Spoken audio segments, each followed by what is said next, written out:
Moikka! Arvaatte jo kuka on taas ruudun toisella puolella. Ja koska kuvataan MSPtä. Mä kerään siihen parhaillaan niitä lahjoja, mitä tarvitaan siihen itse videoon. Niin niitä nyt on tulossa niin kuin 10 kaiketi. En muista. Mulla on huono mieli.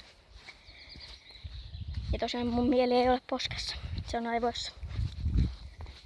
Niin mä nyt tässä kävelen koululle ja MSPtäkin nyt tulee varmaan vähän enemmän, mutta mulla olisi yksi pieni kysymys teille kaikille katsojille siellä, että kuvaisinko mä Simsia, tekisin sellaisen let's playn tai sitten jotakin rakennusvideoitakin mä voisin tehdä.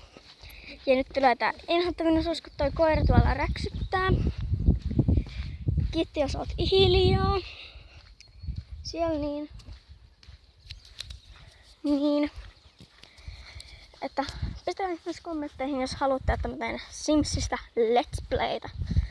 Tai teen rakennusvideoita tai pistäkää vaan kommentteihin sinne kommenttibokseihin. Ja tosiaan se nytten mä lopetin musikallynkin.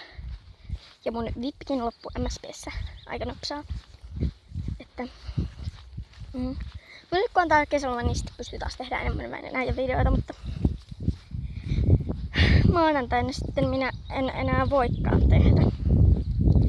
Arvaatteko minne minä lähden? En sentään Viroon.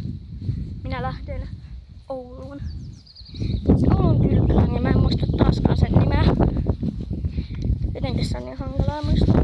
Mä muistan melkein ikään minkään nimeä tai mitenkään No mä muistan vaan niinku sellaisen yhden kylpylän nimen. Ja sekin on Peurunka. Sen mä muistan siitä helposti, että mä oon ollut siellä tosi pienenä. Ja siellä oli yllätys. Todella paljon väkeä. Mä päästin sinne periaatteessa vissiin. Mä muistan päästinkö mä sinne ilmaiseksi. Koska mun siskohan on nyt erikoislapsi. Jos et tiedä mitä se tarkoittaa, niin sen te löydätte todennäköisesti netistä. Jotenka niin. Mutta kumminkin pistäkää nyt kommentteihin ihmeessä, että haluatteko te sitä Simsia vai ette. Vai haluatteko te pelkkää MSPtä tai